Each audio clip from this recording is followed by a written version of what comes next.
Your Excellency, since our bishop is here, we have tremendous respect for our church leaders. As practicing Christians, we submit to their authority. Bishop, when you get an opportunity to talk to your colleagues, these matters that are going on in the country, sometimes it would help if they look at the matter in context. I saw a statement, Catholic bishops asking the president to sit down with the opposition.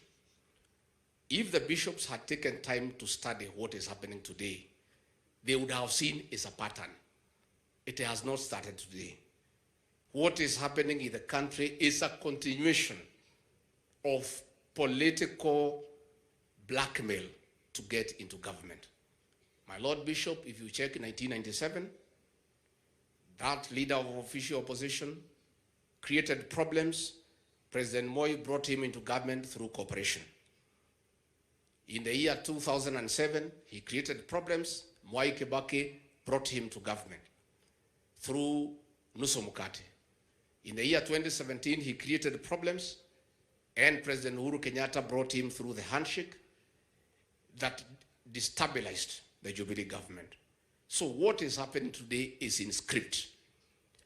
Blackmail is a crime in our penal code.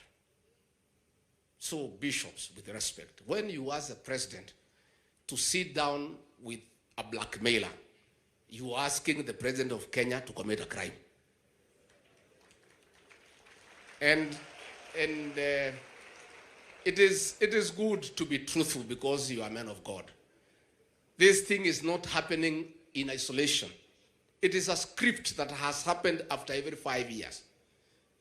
And bishops, you know very well, these demonstrations have nothing to do with the cost of living. Because that very man was in government through the handshake. That time, unga was 230. We have brought it down to 170, 180. Then he did not call for demonstrations. Therefore, it cannot be about the cost of living. It is just being consistent to use blackmail, to use violence, to force the president to accede part of government. So we request our spiritual leaders to be considerate and consider all circumstances and also look at history, because history informs the present and the future. Let, as you ask president to sit with that man, look at his history. And that is why in a school like this one, when these boys are leaving, the principal will do a leaving certificate to explain their conduct for the 4 years they were here. You look at that man and look at his history, and then you can do a leaving certificate for him. And you can assure as December 25 is Christmas, all the paragraphs will have something to do with violence and blackmail. So please let us not push our president to commit a crime. Unless we have made our laws to remove blackmail as a crime in the penal code, we'll be asking the president to engage in crime and to sit with the criminals. And that is why, Your Excellency, we want to thank you for living up to your oath of office to protect life and property. Unajua rais huyu wetu, because he is magnanimous, even after beating them, wakiwa na uhuru na kila kitu, wagali wanamdharau, wanafikiria ati wataleta fujo. Najua hapa kikwetu Kikuyuni iko wimbo inaimbwa inasema, ile mtu ambaye humjui unaweza ita yeye kama mtu.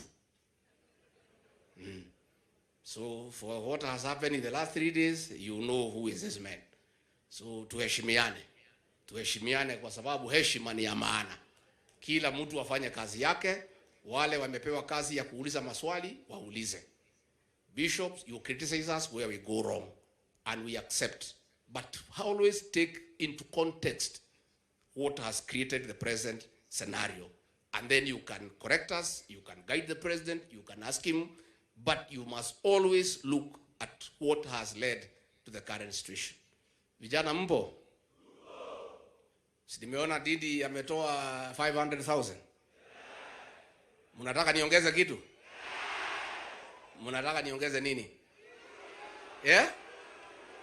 Ati? Oh, ninunue soda. Munapenda soda? Munataka ile maneno mengine? Haya, mimi nitaongeza hiyo didi, nitapeana milioni 1, alafu iongezwe na hiyo ya didi.